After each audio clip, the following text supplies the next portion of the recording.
So ayan nga guys, umuulan dito, ang lakas ng ulan. Oh, may kulog pang dala. Ayan. So nandito tayo sa kabila kong garden dito sa balcony. Oh, ayan. Matawa yung aking bougainvillea, di ba? Ang ganda ng kanyang bulaklak. Naku! Ay, ang hangin. Yung manok ko, ayan.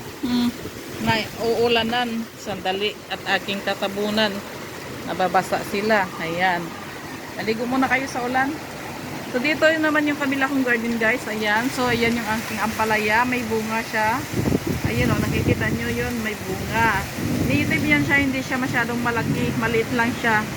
Ayan, mas maganda yung native. Ito yung aking bougainvillea, ayan. Pinutulan ko yan yung noong winter. Ayun, may bunga na naman pala doon ng ampalaya. O, ayan, kita mo kung hindi ako nag-video, hindi ko nakikita yung mga bunga nila. Ayan, marami-rami na naman akong gulayin.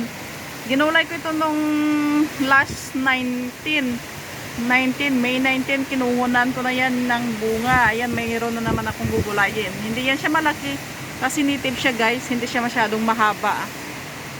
Yan ang gusto kong ampalaya kasi hindi siya masyadong mapait. Oh. At saka natutuwa ko dito sa aking bougainvillea. Ayan.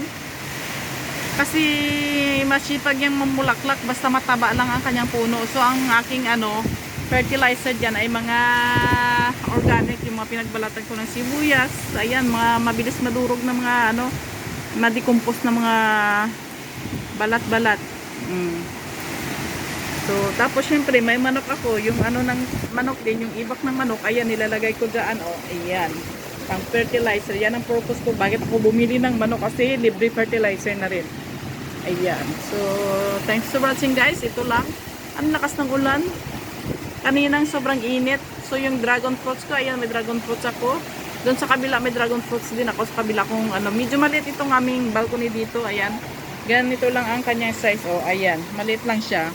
So alam mo ba, puno ng pananim ang aking mga balcony. Yung iba pinag-ano ko na lang kasi nagagalit na yung aking asawa kasi wala na daw lugar. Puro na lang tanim. So ayan, thanks for watching guys. So, please subscribe to my channel.